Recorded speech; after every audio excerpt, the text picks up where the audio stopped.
All right, is this investment better than a 401k? That's what we're talking about today on the channel. We're going to look at an article that I saw on Morningstar. It has been a while. It was January of this year, but the article said this: can a taxable account beat a 401k? And for those of you that don't know, a taxable account is simply a brokerage account, meaning you might go to Schwab or Fidelity or E-Trade or some other custodian, Robinhood, and you might open an account in your name. So for me, it would be a Drew Blackston brokerage account, or a joint account for my wife and I, a Drew and Valerie brokerage account. And what that account would do would allow me to invest in the market or in CDs or real estate or whatever I want to invest in. And it's not an IRA, so there's no tax preferential treatment on it.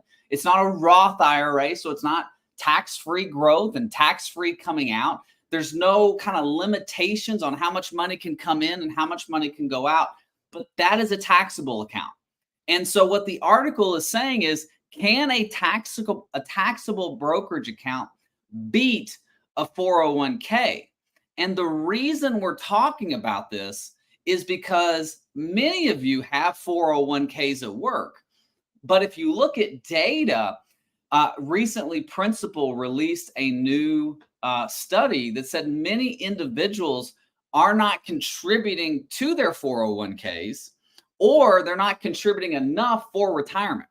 So what I want to do today on this live stream, and I want to give you an alternative to the 401k, an alternative to an IRA.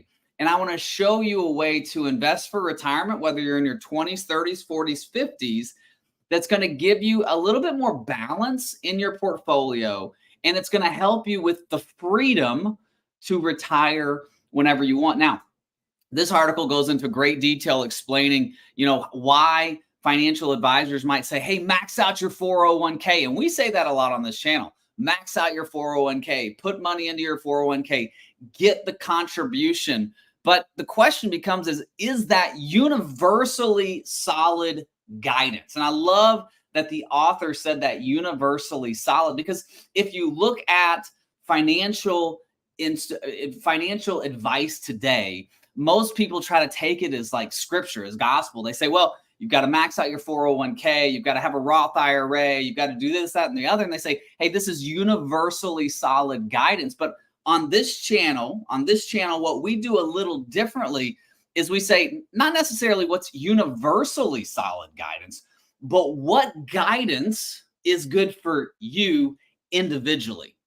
Right? Like you've got to think about it individually a little bit. Like I have genetically high cholesterol, right? They've done the blood work. They said, hey, Drew, your cholesterol is genetically high. Now, whether that's good or bad, studies show whatever. I'm still eating eggs, okay? I think eggs are great. But the universally solid guidance for health nutrition would not necessarily apply to somebody who has a genetic disorder or a genetic something going on. And so that's the same in finance. Is maxing out your 401k, is putting all your money in 401ks, IRAs, Roth IRAs, is that universally solid guidance? And that's what I want to talk to you guys about today. I kind of want to argue a little bit with the financial community and say, hey, I believe there might be a better way to invest for retirement. Now, the reason we're going to talk about this is because we got to talk about saving for retirement. And these are savings benchmarks. This is T. Rowe Price, and you can find this right on their website. It's saying how much you should have saved at a certain age. So at age 30, right, you should have about half of your salary saved for retirement. At age 35, you should have 1 to 1.5 times your salary saved today. And you can see this 40, 45, 50. At 50 years old, 3.5 to 6 times your salary saved for retirement. 55 and 60, 4.5 to 8, 6 to 11. But here's the question. And I love how this author said this in the Morningstar article. Is this universally solid guidance? Right? Like, who is this benefiting? Who is this benefiting that we need to have? Who made these rules up? Like who said, hey, I'm 38 years old. Hey, Drew, you're 38. You're somewhere right here. You need to have somewhere between, what would that be, like 1.8 and 2.3 times your salary saved for retirement? Who said? Who? Like who came up with that? That's just what I want to know. And I'm not saying that T. Rowe Price is wrong. I think they're right. We should be saving for retirement. That makes sense. But how we save for retirement, maybe we need to reconsider how we save in our 401ks, our IRAs, and our Roth IRAs. That's what I want to get into today. Let's have a reconsideration on how we save for retirement. Now, if you're 60 or 65, they say you need 6 to 11 times your salary saved for retirement. At 65, 7.5 to 13.5 saved today for retirement. Why do they say that? Healthcare is expensive. Inflation is out there. So we want to have some money saved for retirement, but how we do it might be different. Now, a Wall Street Journal article, which was really good. When was this article written? Last year, June 4th, 2023. So I save everything, man. I'm a saver of knowledge. Why employees should have an IRA separate from their work 401k. Doubling up retirement plans adds some complexity, but it could be worth it. Talking about if you have a 401k, you could contribute to an IRA or Roth IRA as long as your income limits allow you to do that. And that's what I really want to get into today. So here's what I want to talk about. I want to talk about how to save for retirement differently than what the financial people on maybe CNBC, you can't see this, but I got a TV with CNBC on it. Maybe that you won't hear on CNBC, that you won't hear from kind of the normal financial experts. That's what I want to talk about today. I want to talk about how to save differently than what everybody tells you. And that's what we do on this channel. I'm a little different. Y'all know that. If you watch our channel, you know I'm different. I'm a little strange. And so we want to be a little strange together. Okay. So here's what I want to do. Fast Eddie, hello. I see you in the comments, bud. Hey, thank you so much for watching. Even though you are a Yankee guy, I'm okay with that. I'll leave you be at this point. So here's what we're gonna do. I want to look at an example.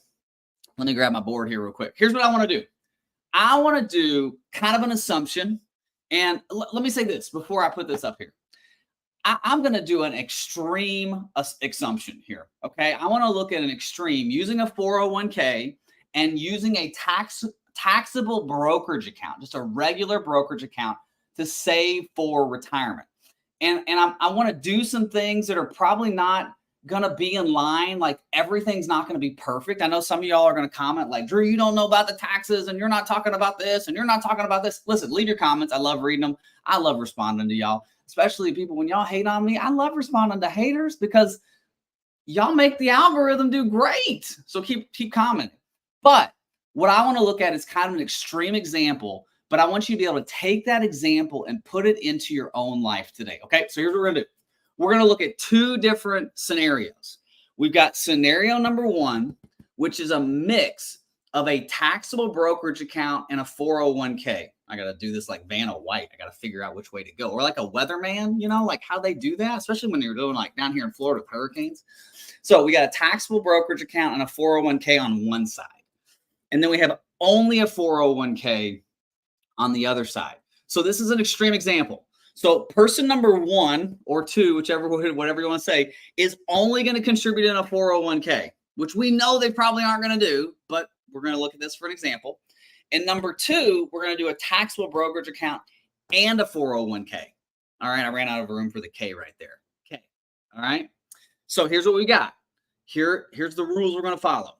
On the 401k side, we're going to do a $23,000 contribution into the 401k each year for 30 years. And we're going to assume a 7% growth rate. Now, $23,000 is how much you can contribute in your 401k if you're under the age of 50 right now in the year 2024. Obviously, this is going to change over the next 30 years. It's going to go up. But I don't know I don't have a crystal ball. Like I had one, I dropped it coming up the stairs. It smashed. I don't know what contributions are going to be next year. So what we're going to look at is for 30 years, putting $23,000 into a 401k. We're going to earn 7% on that money. Now, the average for the S&P 500 is about 11.5% over the last 50 years. I'm going to go back to 7. So we're going to go low. Okay. So what that means is at the end of 30 years, we're going to have $2,172,500 $598 in the 401k. And we're going to get a match of 3%. Okay. So the company's going to give us a 3% match on our contribution. And I'm assuming $100,000 income. So $3,000, 3%. Okay. So $3,000 match for 30 years is $283,000. So these two numbers, this is what we put in, and this is the match. Okay. So that equals $2,455,980. Okay. Again, I know this is a big number, but just stay with me. I'm not talking about how much you need to have saved and you need to have multiple $1 million saved for retirement. You know, I ain't like that. Y'all know that if you watch my channel, we do 150. I got a $225,000 coming out in 2 weeks. We ain't worried about values. I'm just showing you as an example. Okay. On the 401k side, the taxable in the mix, here's what we're going to do. Instead of $23,000 going in the 401k, we're going to put $20,000 into a taxable brokerage account. So on this side, we're putting all of our contribution into a 401k. All right. On this side, we're going to take $20,000 of post-tax money, meaning we're paying taxes on it, and we're going to put it into the brokerage account. So right here, this taxable account. We're still going to put $3,000 into our 401k because we're getting a 3% match. So we're going to get that $3,000 match. So listen, if you have a 401k at work, you need to put in enough to get the match. 2, 3, 4, 5, whatever the match is, put in enough to get the match. And then maybe talk about doing something like this. So this is going into the taxable brokerage account. This is going in the 401k. After all of this is said and done, we're still going to have $2,455,980, but how it's structured is different. This is what's in the 401k, $566,000. This is what's in the taxable brokerage account. Again, this is over 30 years. Okay. So you might be 40 or 50 watching this going through, well, this doesn't apply to me. I ain't got 30 years to work. I want to retire at 55. Can I retire at 60 and I'm 57? What can you do for the next 3 years? What can you do for the next 5 years? What can you do for the next 10 years? Right? Sometimes it's just the little things that add up to big things. I always say God's greatest gift outside of Jesus is compound interest. What can you do for the next 1, 2, 3 years? Compound interest, right? But we're looking at, again, an extreme example because I want to show you what this looks like. All right, so let's go to this. So what I want to do is I want to go to the first example. Let me pull it up here. So here's our first example. I got Frank and Karen. And what I've done is Frank and Karen are a real couple, but I've extracted some of their information to build out this scenario to show you this example. Okay. So I've got Frank and Karen, and they're both retired, and they're both 61 years old. Okay. See that? So Frank's Social Security at 62 would be 1729. Karen's would be 1540. Now, we're not necessarily worried about Social Securities and all that for this example. I'm just kind of giving you some background so you'll know what's going on in their scenario. Okay. So we're going to take Social Security at 62. You know, if you take Social Security at 62, you get 70% of your full retirement benefit. Y'all know that because y'all watch my channel, right? 70% at 62. If you take Social Security at 67, you get 100% of your full retirement benefit if you're born after the year 1960. Before that, it's like 66 in some months, however many months it is, depending on your birthday. And if you wait till 70, if you're an overachiever, a broccoli eater, or you just work longer and you don't want to take Social Security, you get 124% of your benefit at 70. Okay, so for Frank and Karen, what that would look like is this. This is what they would get at 67. Frank would get 2470, Karen would get 2200. And so you can see how those would grow based on the year they take it. Now, this is not a video about when to take Social Security benefits. I'm a big believer in your Social Security claiming decision should be based on you. I've got videos out there that say claim Social Security at 62. I've also got videos out there where we want to claim Social Security at 67, 68, 69, or 70, depending on the individual's circumstance. Okay, everybody's different. You got to know that, right? Like I'm different, you're different, right? We're all different. So Social Security, let's keep moving on. Assets. This is where the example comes into play. So here we go. We got Frank. Frank has a Schwab 401k of $2,455,000. Okay, remember what I showed you. Let me grab it again. We've got our 401k. Oh, you can't see that. It's a little bitty window. Here we go. We've got our 401k and our taxable brokerage account mixed 401k. We got $2.45 million. Okay. That's our base. So let's go back.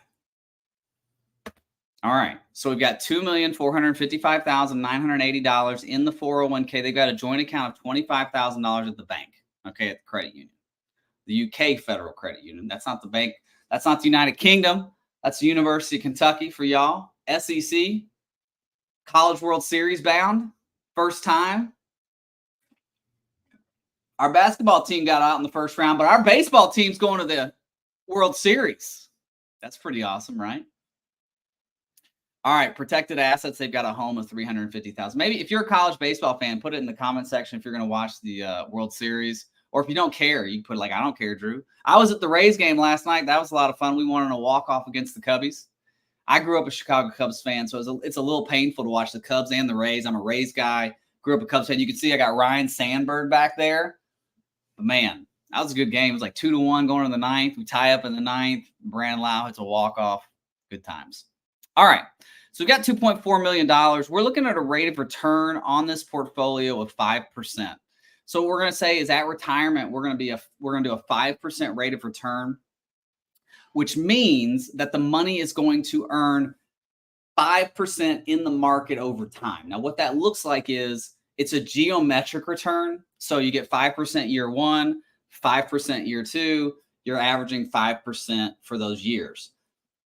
If we're looking at market-based returns, which we will look at later on, if you make 10% one year and 0% the next year, you're averaging 5%, right, over 3 years. So this is just a geometric return. That's what we're trying to do in the software. Now, in expenses, their expenses are fairly low. We're looking at $4,000 in expenses, how that works out. We've got baseline expenses of $3,500 and travel of $500. Okay. Now, here's what we're looking at. Again, a lot of this information is just trying to build the case for why we want to have the taxable brokerage account versus a 401k. And again, we're looking at this as an extreme example, 30 years of doing this. Many of you have been saving in your 401ks for 30 years. You might be going like, Drew, how am I going to be able to do this? I'm just kind of giving you some ideas. Obviously, talk to your financial advisor, call us, your CPA, whoever you rely on for financial advice. Make sure you talk to them first as well before you start implementing things. All our information is below if you want to talk to us about it. Now, let's look at retirement. So this is Frank and Karen. We've got $2 million. Here's the expenses, right? Here's Social Security. I mean, and essentially they never run out of money, right? Y'all knew that was coming, right? They aren't going to run out of money. But the bigger issue that I want to talk about with them is this tab right here, tab number 5. Number 5 tab is halfway between the 10 tab, but it's the most important tab because it's a 3-letter word. It probably should be a 4-letter word, right? Like people say, like, if you're going to cuss, use a 4-letter word. Like this is a 3-letter word. This is tax, T-A-X. And taxes are going to go up. We all know that, right? Like the national debt clock is ticking. I don't know if y'all know that. Just Google national debt clock. I don't know if I could, let me see if I can find that real quick. National debt clock, not national debt relief. We don't want that. Let's see here. National debt. Here we go. Here it is. Here it is. I'll show it to you. All right. You see that? National debt clock. So this is the U.S. national debt currently. Man, that is like going real. I wish my bank account moved that fast. Here we go. Unfunded debt. So there's the unfunded debt for you. This is crazy. Y'all, this is nuts. All right. So the reason we're talking about taxes is because we know that taxes are going to go up. So for 2025, for Frank and Karen, we're not paying a whole lot of taxes. Okay. Which is fine because they don't have a lot of expenses. They're not pulling out a lot of money, which means their provisional income is not being, their Social Security is not being taxed because their provisional income is not pushing them into those brackets. But where Frank and Karen are going to run into an issue is their RMDs. And so we go over here to retirement. Let's go to RMDs. RMD is required minimum distribution. A required minimum distribution is what the government says, hey, at 75, Frank, you're going to have to take out a required distribution from your qualified accounts. Qualified accounts IRAs, 401ks, 403bs, TSPs, 457s, SEPs, simples, anything, defined contribution plans, anything that's pre-tax. Okay, now not Roth IRAs, not Roth 401ks, Roth 403bs yet. Okay, yet. As I hate yet, because they'll probably figure out a way to pull money out of our Roth accounts eventually. But Frank, at this point, would have about a $4.5 million IRA. Again, don't worry about the balances because they're a little high. I mean, they're high, right? We know that this is not the majority of Americans. I'm just kind of saying, hey, this is just for an example. His RMD factor, so how they do this is there's an RMD factor that is the IRS schedule lays out. So for each age, that factor goes down, which means the required RMD essentially goes up. Your distribution from your account goes up. So for Frank, his first year, his RMD required is $182,000. His expense withdrawal is $22,176. $22,176 is what he's using to pay just his monthly expenses, his travel and all that. Now he's got Social Security on top of that. But here's the thing. It doesn't matter if this RMD is 100,000, or I'm sorry, if this balance is 100,000 or 4.5 million. The government's requiring you to do this. And what stinks about this is Frank doesn't need $182,000. He needs $22,000 for his expenses. So they're forcing Frank to pull money out of his IRA that he doesn't need, and he has to pay taxes on that money. So his forced withdrawal is $160,357. Taxes due are $36,474. The next year goes up $44,000. The next year $48,000. The next year $51,000. Now, let's digress for a second. Let's put a pin, right? In the old Bolt movie. Put a pin in this for a second. Obviously, Frank has a really good amount of money saved for retirement. He's not in a bad spot, but there are some strategies that if he came to us 55, 60 years old, that we probably would want to start talking about because he does have RMDs. Roth conversions. That's one of the things that we want to start talking about. Anytime you have a lot of pre-tax money, whether it's IRA, SEP, 401k, 403b, whatever, you want to start thinking about, can I do some Roth conversions? Here's something to think about. Excuse me. For Frank, you see his projected federal tax rates at 0, okay? Because of their expenses, now the expenses for this case are real. This Frank and Karen, they live in Kentucky. They have a low cost of living. So their taxable income is only $21,957. So the deduction is $29,000. They're just not paying any taxes. So for them, we're right here. So would it make sense to do some conversions and get more money into these brackets? So over the long term, it would help him keep his taxes low later in retirement. Or if he's concerned about legacy, like I know a lot of people, they read that book, Die with Zero, which is a fantastic book. And you might say, well, I want to bounce the last check on the day I die. Well, that's great. And if you do it, wonderful, whatever. But when you die and your spouse passes, if you're married, and the money goes to the next generation, whether that's kids, nieces, nephews, people you like, if it's not a spouse, the government says, okay, you got to start pulling money out of that account right away. If the client was over 75, let's say they're pulling out their RMDs. But if not, you got to have that account drained in 10 years. So that you're not allowed to stretch an IRA over your lifetime anymore. So for instance, like my wife's mom passed away in 2015. She passed away in 2015. We inherited her IRA. We're able to take distributions on that account over my wife's lifetime, right? We can just stretch that out over her lifetime. But if she had passed away in 2021, the IRS would have said, hey, you got to take this out over 10 years. So what we're thinking about is not necessarily like, I don't want to leave my kids anything and whatever. It's like, I don't want to pay Uncle Sam one daggum cent more than he deserves because I see what he's doing with it because he's spending it on like stuff that we don't need. So we're trying to say, hey, what can we do? So that's kind of a sidebar, not a point of this video. So here's what I want you to look at. He's not running out of retirement money. He can earn a very low rate of return, never going to run out. But there is going to be a substantial tax bill when he gets to RMD age. Now, let's go to the next example. Let's flip over here. Okay, so I get excited and I start to lose my voice. All right, so this is Frank and Karen. Same example. All the data is still the same except for one little piece. We've got 3 accounts, okay? We've got $566,000 in a 401k. We've got $1.8 million in a taxable brokerage account. And then we have $25,000 in the bank account. So as you can see, it's still the same amount of money, 2.480. Come back over here. This is all the money in the 401k, 2.480. See that? Same amount of money, but it's how it's structured tax-wise. Now, again, let's go to taxes. Still in a good place tax-wise. Look at this. Still in a good place tax-wise. Go to retirement. Still not running out of income. But let's look at the RMDs. And I want to compare the two. Go to RMD. There we go. Now, so this is with all the money in a 401k. His RMD is $182,000. His tax is $36,474. Now, this is the money being split. His RMD is $769,000. His RMD is $31,000. His tax is $826. So you see the difference there?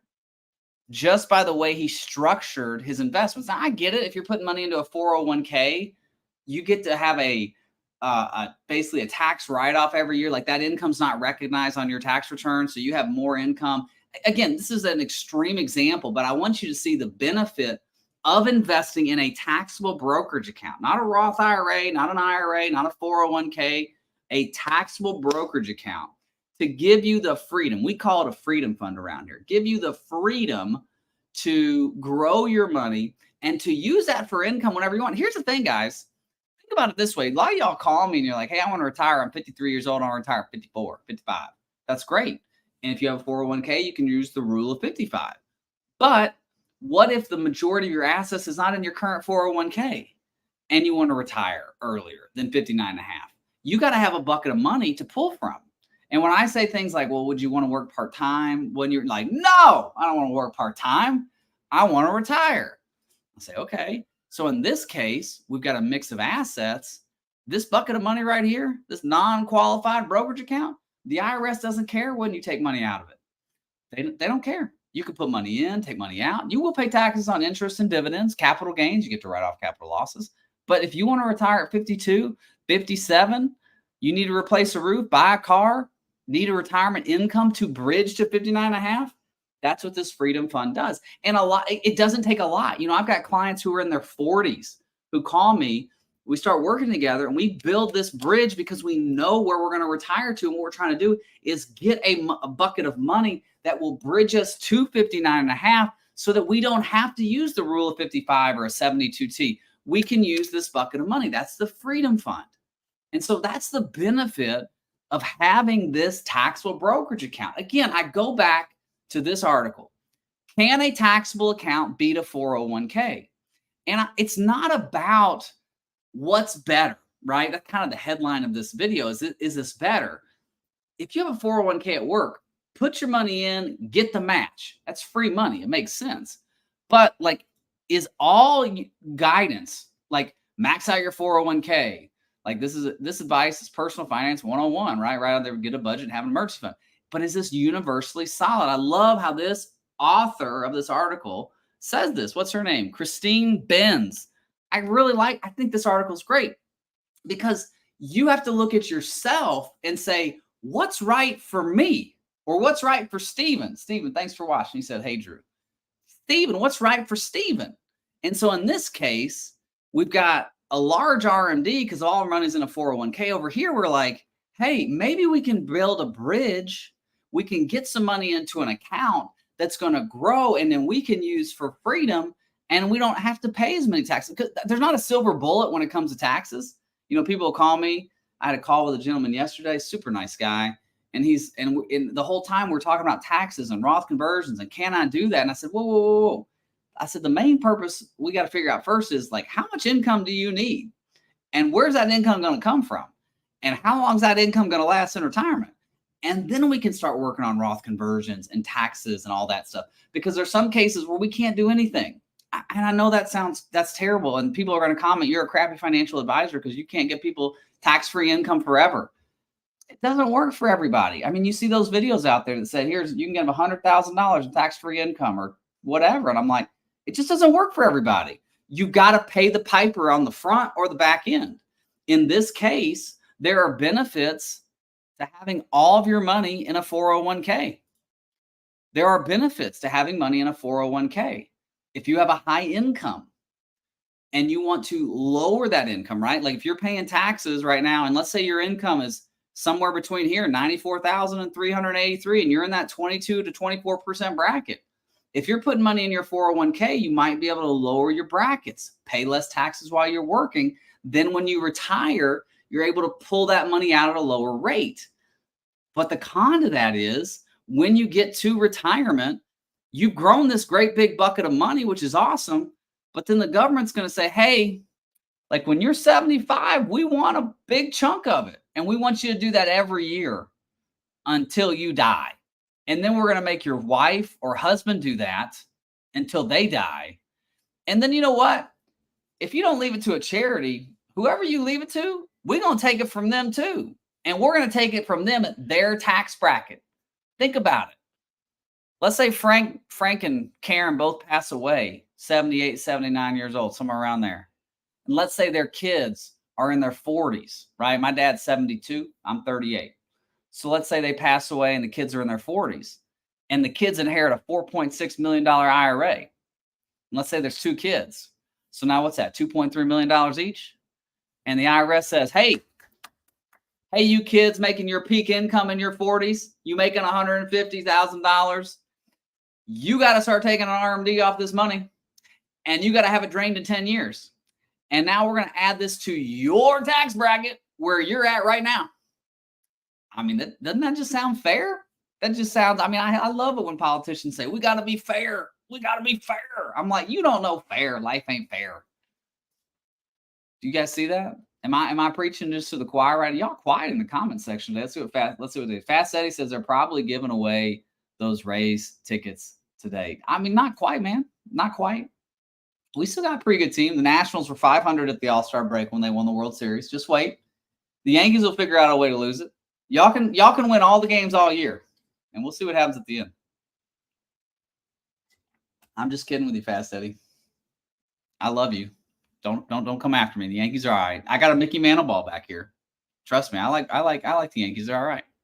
So what we're trying to do, remember, all we're looking at is saying what's going to make sense for us for our personal retirement. Okay. So over here, we're looking at a mix between the taxable and the 401k, because now here's the thing to think about too. We were just talking about when you pass away. Let's say that Frank and Karen pass away. Let's go to retirement. And let's say they kick the bucket at like 80. So at 80, we've got about $798,000 in the 401k, and we got $5 million. $5 million. That's pretty good. And a non-qualified brokerage account. Okay, just a brokerage account. Here's how the taxes work. The kids, nieces and nephews, friends, whoever inherits that money. On the 401k, let's just say it's an IRA now. The kids have to start taking an RMD immediately, and they have to drain the account over 10 years. Not allowed to stretch it. Okay. On this $5 million brokerage account, the kids inherit that, and they get what they call a step up in basis. So that means if you bought an NVIDIA stock at like 80, right? And I don't know how to do I'm not going to do the math right now on the split, but let's say you've made like 3,000% on it, right? If you sell it, you're going to pay a capital gain on it, right? What's NVIDIA? They got it on the board right now? No, they don't have it on the board right now. You're going to pay capital gain on it. But when the kids inherit it, they get the step up in basis, meaning they get it where the stock's trading at today. They could sell it and it's tax-free, essentially, right? A little bit of it, because there's cost basis that's stepped up. So all I'm saying is, I'm not saying, is a taxable account better? Can it beat? Is it the way to go? What I'm saying is there are some benefits to doing both. to having money in a 401k and having money split between a 401k and a taxable brokerage account. Obviously, we're also not talking about Roth IRAs. We're not talking about Roth 401ks. We're not talking about Roth 403bs, things like that. If you have a Roth 401k, a Roth 403b, yes, be contributing to that. Yes, get your match. It'll go on the traditional side. Put your contribution on the Roth side. Yes, tax-free is wonderful. Why is tax-free wonderful? Because the U.S. national debt is going up. And the only way to pay for this is through taxes, right? Taxes. Look at this U.S. healthcare cost now, $14,951. In 2000, it was $54.29. I don't want to look at that anymore. It just makes me sick thinking. We're just going to close that tab. We're not even going to think about it anymore because I don't want to think about it.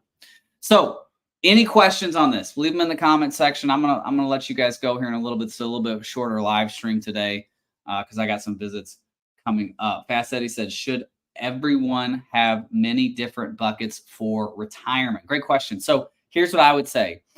Yes, I think you should have many different buckets. Now, buckets get thrown around in the financial industry. It's kind of like that universal guidance, have a bucket strategy. And I'm doing a video. We're currently in editing on it, talking about different bucket strategies. There's 4 or 5 different bucket strategies that are popular out there. But I believe that everyone should have different buckets. Let me talk to you personally. So here's what I've got. Okay, so I'm self-employed, right? I'm the owner of Pearl Wealth Group. I'm self-employed. So we don't have, like, I don't have the ability to put we could do a 401k. We don't do that at our business. We do different things. But I have a SEP account, an SEP account, SEP account. Okay. I can put money into my SEP account and I can get a tax deduction for that. Okay. I also have a brokerage account. It's a Drew and Valerie account. It's separate from my retirement account, my SEP account. I can put money into that account. I can take money out of that account. I can put as much money in as I want. I can put $100,000 in it, or I can put $1 in it. IRS doesn't care. I just got to pay taxes on dividends and interest, right? And capital gains. That account for me, that brokerage account is my first choice of where I put money. I put money in that first thing because I'm trying to grow my freedom bucket so that no matter what age I am when I retire, no matter what I want to do, I have a bucket of money that's a little bit more tax efficient than a IRA, not as tax efficient as a Roth IRA. We have a Roth IRA as well that we do conversions on. I'll get to that. But that bucket number 1 for me is that taxable brokerage account. Now, bucket number 2 is my retirement account. So I put a contribution into my brokerage account. Then I put a contribution into our SEP account. Okay, now your SEP account and how you put money in is just like a 401k, things like that. It's designated based on your income. Then I put money into my SEP. And then lastly, I have a Roth IRA. And what I do with the Roth IRA is I do conversions from my SEP account every year into my Roth IRA based on my income from the last year. And I just kind of look at the two and say what makes the most sense. So I have essentially, Fast Eddie, 3 buckets personally.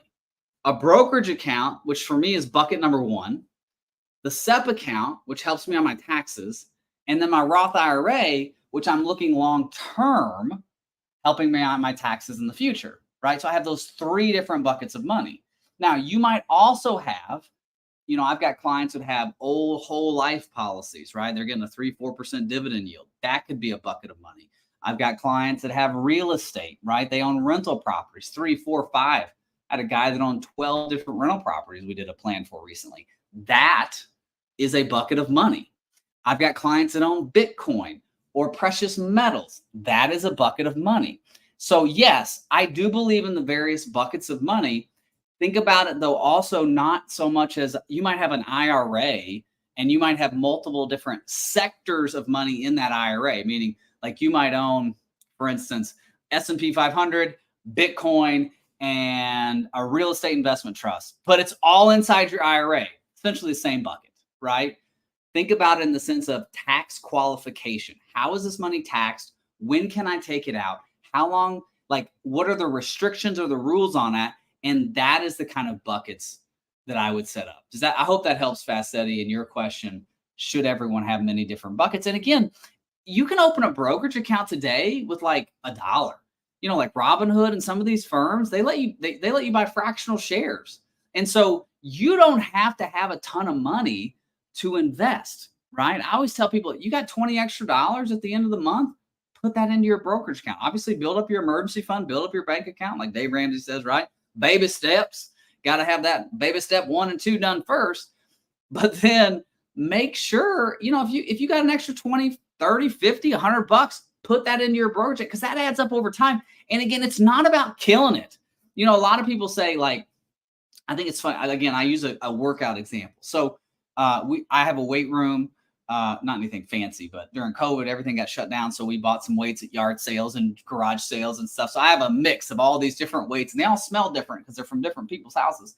But when I started lifting, if I said, oh, well, Drew, I'm going to throw on whatever on the bench press. If I don't do that today, then I'm just going to quit. Like, I'm done. Like, I give up. Peace. I'm down. Well, that wouldn't make any sense, right? Because I haven't put in the time and put in the effort. It's the same with your investing. Sometimes you got to start with $20, $50, $100 a month, a year, whatever. And you start where you are at, right? And you let compound interest do its thing. Compound interest is God's greatest gift outside of Jesus, right? It's Jesus here. Way down here is compound interest. But it's God's second greatest gift because compound interest is awesome. And so what we're trying to do is we're not trying, again, this is an extreme example, but I want you to see the dichotomy between the two. We're trying to build out, like Fast Eddie said, right? His question was, should everyone have different buckets in retirement? Yes. We want to have various buckets in our retirement because those various buckets are taxed differently, and how we can access those buckets are different. And how long and what kind of retirement vehicles and investments you can put in those buckets are different. And so it is very important to have various buckets. Let me show you this last thing I'll show you here. This is the big example. And again, it's an extreme example. So take it for what it's worth. So this is the mix, having a taxable brokerage account and a 401k. And this is just having a 401k. If you look at 100, now again, I don't think they're going to make it to 100. I'm just saying, I know y'all saying I ain't going to make it to 100. I love the comments when I'm like, I say, did you take Social Security at 62 or 67? People are like, well, most people die at like 66 and 68. So I'm taking it at 62. I'm like, I don't know. Like, I see a lot of 68-year-olds walking around. I don't see them all dying at 68. Like, maybe like when my grandparents were dying, like, along that generation died a little younger. But I feel like with healthcare and stuff, especially here in Florida, everybody works out here in Florida, we're going to live a long time. And then Florida's going to take over the United States, right? We're our own country. We're like Texas. So Florida and Texas, we're just going to take over. But here's taxable 401k. Sorry, I crack myself up sometimes. And here's all 401k. Look at this, $8 million at 100 versus $14 million. Why is that? Taxes. Let me show you. Dashboard. Lifetime taxation, meaning from 61 to 100, the taxes that they would pay on a mix of assets, $480,000 over their lifetime. On this side, just a 401k, $4 million. Why is that? RMDs and all that income is taxable. And so you can see the difference. Now, most of my clients, there's not this big of a difference. But if you start young enough, there could be this big of a difference.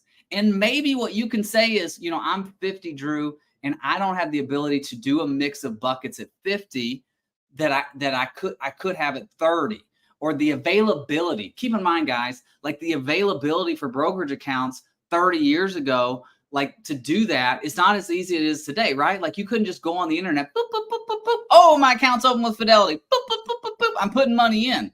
No, you couldn't do that 30 years ago. I was 8 years old 30 years ago. What were we doing at 8 years old? That was what, 85, 90, 1993, right? Like, I don't even think Al Gore invented the internet yet, right? Didn't Al Gore invent the internet? I think that's what he said. So what we're looking at here is just some things you can do little by little. Now, if you have kids, 20s, 30s, hammer them on this. You got a 401k at work? Great. Open a brokerage account. Do a Roth IRA. You can pass on your knowledge to the next generation. But you can also, for yourself, late 40s, 50s, you can start doing something like this. I've had many clients who I've talked with, and we've said, hey, let's limit the 401k contributions because it's not going to help you tax-wise as much as you think, because they're getting maybe a big refund. let's put some of that money into a brokerage account. Let's put that money somewhere else. And let's get you some more tax efficiency going into retirement. All right. So I hope this has helped. I hope that, you've gained some knowledge from this. My biggest takeaway is this, right? This is the biggest takeaway. Can a taxable account beat a 401k? You can find this as Morningstar. This is Christine Benz. Great article. Love this article. She does an awesome job. But here's what she said. Is this universally solid guidance? And what I love about this is she's asking the question. She's poking the financial bear and saying, is this right for everyone? And so when you see things on YouTube, when you see me say things, when you see other people say things, is this right for me? Is this right for everybody? Maybe poke the bear a little bit next time you do something. All right. Hey, thank you all so much for watching. I appreciate it. Leave all your comments. I read all of them. Trust me, if I don't respond to you, it's not because I don't like you. I don't always get a chance to respond to everybody, but I love reading them. Even you haters, y'all help my algorithm. So keep commenting. When you don't like me, that's fine. I like me. My wife loves me and Jesus loves me. And that's all that matters. Y'all have a great day. God bless. Bye-bye.